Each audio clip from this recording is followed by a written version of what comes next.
आप देख रहे हैं रुद्रांश दर्पण। देश के 79वें स्वतंत्रता दिवस के मौके पर प्रधानमंत्री नरेंद्र मोदी ने ऐतिहासिक लाल किले की प्राचीर से ध्वजारोहण किया। उन्होंने आजादी के नायक राष्ट्रपिता मोहनदास करमचंद गांधी के समाधि स्थल राजघाट पर पहुंचे, श्रद्धांजलि दी। ध्वजारोहण के बाद प्रधानमंत्री ने लाल किले की प्राचीर से संबोधित किया। प्रधानमंत्री ने देश के दुश्मनों, खासतौर पर पाकिस्तानी समर्थित आतंकवाद पर जोरदार हमला किया। उन्होंने कहा कि पहलगाम में 22 अप्रैल को बेगुनाह भारतीय नागरिकों के हत्यारों और उनके मददगारों को ऑपरेशन सिंदूर ने अच्छा सबक सिखाया है। भारतीय सेनाओं को पूरी छूट थी कि वो अपना लक्ष्य, समय और तरीका चुने, लेकिन दुश्मनों को नेस्तनाबूद करें। पीएम ने आगाह किया कि अगर फिर कोई आतंकी घटना दोहराने की हिमाकत की जाएगी तो दुश्मन परिणाम भुगतने के लिए तैयार है। हमारा देश कई दशकों से आतंक को झेलता आया हुआ है। देश के सीने को छलनी कर दिया गया है। अब हमने एक न्यू नॉर्मल प्रस्थापित किया। आतंक को और आतंकी को पालने पोसने वालों को, आतंकियों को ताकत देने वालों को अब हम अलग अलग नहीं मानेंगे।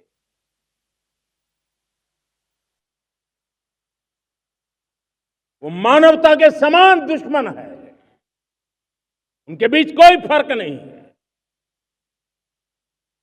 अब भारत ने तय कर लिया है कि न्यूक्लियर की धमकियों को अब हम सहने वाले नहीं हैं। न्यूक्लियर ब्लैकमेल लंबे अरसे से चलाया, अब वो ब्लैकमेल नहीं सहा जाएगा।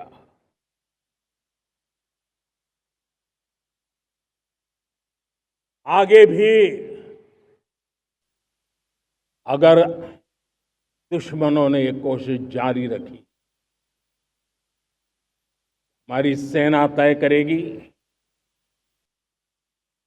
सेना की शर्तों पर, सेना जो समय निर्धारित करे उस समय पर, सेना जो तौर तरीके तय करे उस तौर तरीके से, सेना जो लक्ष्य तय करे उस लक्ष्य को अब हम अमल में ला करके रहने वाले हैं। हम मुंह तोड़ जवाब देंगे।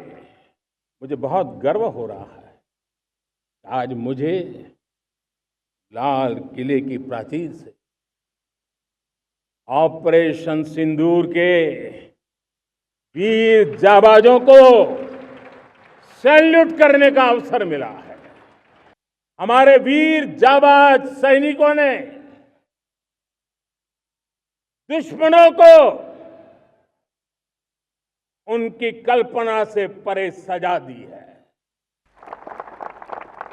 और इस अपील को पहलगाम में सीमा पार से आतंकियों ने आकर के जिस प्रकार का कत्लेआम किया, धर्म पूछ करके लोगों को मारा गया,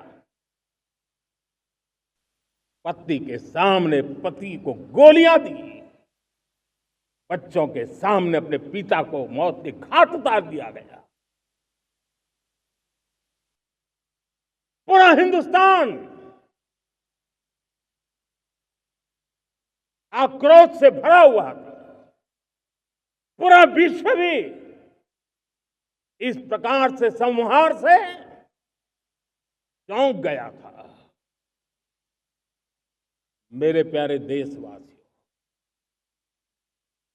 ऑपरेशन सिंदूर उसी आक्रोश की अभिव्यक्ति है। 22 तारीख के बाद हमने हमारे सेना को खुली छूट दे दी। रणनीति वो तय करे, लक्ष्य वो तय करे, समय भी वो चुने और हमारी सेना ने वो करके दिखाया जो कई दशकों तक कभी हुआ नहीं था। सैकड़ों किलोमीटर दुश्मन की धरती पर घुस करके आतंकी इमारतों को खंडहर बना दिया।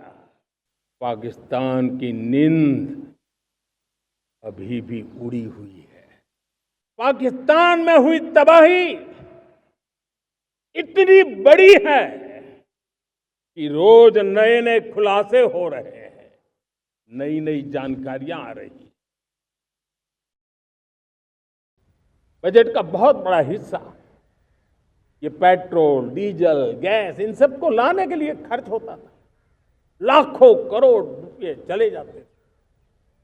अगर हम ऊर्जा में डिपेंडेंट न होते तो वो धन मेरे देश के नौजवानों के भविष्य के लिए काम आता। वो धन मेरे देश के गरीबों को गरीबी के खिलाफ लड़ाई लड़ने में काम आता। वो धन मेरे देश के किसानों के कल्याण में काम आता। वो धन मेरे देश के गांव की परिस्थिति को पलटने के लिए काम आता। लेकिन हमें विदेशों को देना पड़ रहा।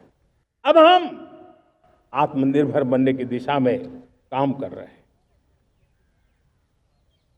देश को विकसित बनाने के लिए हम अब समुद्र मंथन की तरफ भी जा रहे हैं। हमारे समुद्र के मंथन को आगे बढ़ाते हुए हम समुद्र के भीतर के तेल के भंडार, गैस के भंडार, उसको खोजने की दिशा में एक मिशन मोड में काम करना चाहते हैं। और इसलिए भारत ने national deep water exploration mission शुरू करने जा रहा है। आप देख रहे हैं रुद्रांश दर्पण।